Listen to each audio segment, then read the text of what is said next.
Well, welcome back everybody to BRS, Bears Rod Shop, for Friday, August the 5th. Gonna notice something kind of strange this morning about the old Dodge.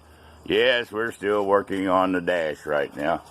But I had a 29 Roadster pickup from Ohio, and since this is a classic car, only requires one license plate, 29-year-old truck, wife and I thought, well, let's put our tag on here. And when we go to the car show, they're going to say, well, that's not 29. That's 29 years old. There we go, guys. All new Sandler pumps all in. All new lines for high and low pressure lines. The valve there at the dash over on the right-hand side. And all new belts were on already before. She's blowing good cold air and heat. New evaporative core and, of course, heater core. Going to come around the old truck here.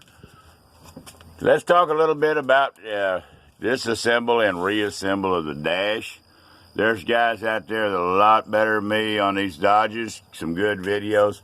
But this cable housing right here is massive, about 1.5 inches in diameter. Don't let that thing get trapped or moved in any direction, because you have the selector that goes for the transmission. Those lines got sucked down in there when I put the radio back in. Man, it took an act of Congress to fish them back out. Tie those up. I didn't tie them up. And it got late when we put back in the heater core box. A little bit of sun glare this morning. All back in. And the dash was already, the housing on the cluster gauge had cracked on the bottom ears here. I had showed where I resoldered and resoldered, but the 4th time out, I give up. And so went down to our local salvage yard here in Texas. He had one out of a 93, and I was able to pick it up for a Franklin. They're not cheap. And let's go in here and let's talk a little bit about this gauge cluster and speedos and things. Now, you're going to see the one that come out of my vehicle, and it wasn't this, well, almost turned the camera over. It wasn't this broke up. That thing got the best of me temper-wise, and I pulled her out and I threw her in the floor, and guess what? That pile of tools is in the floor. It finished destroying this box. Don't let them get to you. This thing got to me, and I never lose my temper. Now, this here was cracked, so I just would have moved it. Took my speedo out. Here's my faceplate off. Here I'm at the 115-672. Wanted that back in because the one I picked up first from another friend of mine, and I owe him for this one, come out of a Cummins. Now you can see 85, well, we're on the wrong side of the camera. You Dodge lovers already know this, but I didn't, and the housing looked the same. He said, well, take it. Been set up there eight years in my loft, but it had 85, and that's not the biggest culprit. I was going to retake this apart, but it has a mechanical speedo cable. So I called old Trent Brown.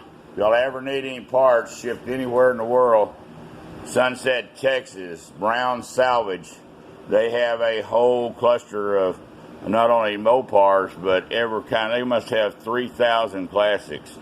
So here's the one I got from him, reading 248 K plus, and I'm going to end up taking using the housing, but I'm going to put my speedo in here, and then I'll redo his dials here in fluorescent orange. But very good housing for one Franklin. A little dusty, but sitting out there. He said he's had that truck for 7 or 8 years, and that was about the last of the interior parts he had. But not difficult to get these out. When you first get to it, where these 3 pins right there, let me set it down here a minute, where they come in, you would think you'd have to unsolder the board by the first look. I did, because I've never done one of these. No, they'll wiggle right out. I slid a nice skinny screwdriver in very carefully underneath between it and the plastic housing. Give it a little wiggle, she come right out. So now I've got my original, not only the chip in it, but that way it wasn't tampered with on the truck, and I would have to keep this speedo to prove it there was the original miles. So that is not a big chore. And here's the one that came out of mine, the parking. Got the good end on it. It goes back in. They were a little bit rough on the coming out of the wrecking yard. Broke off the indicator and pulled the little retainer off of the piano wire. So that's junk. Well, it ain't junk, but it won't sell. I'll give it to somebody. But anyhow, that's a little bit of part of the players list will go on today's agenda for the Dodge D250 at Bear's Rod Shop. We'll get back more on when we put it back on the road and showing blowing cold air and its first drive in probably 3 months. Y'all come back and visit Bear's Rod Shop. We're out.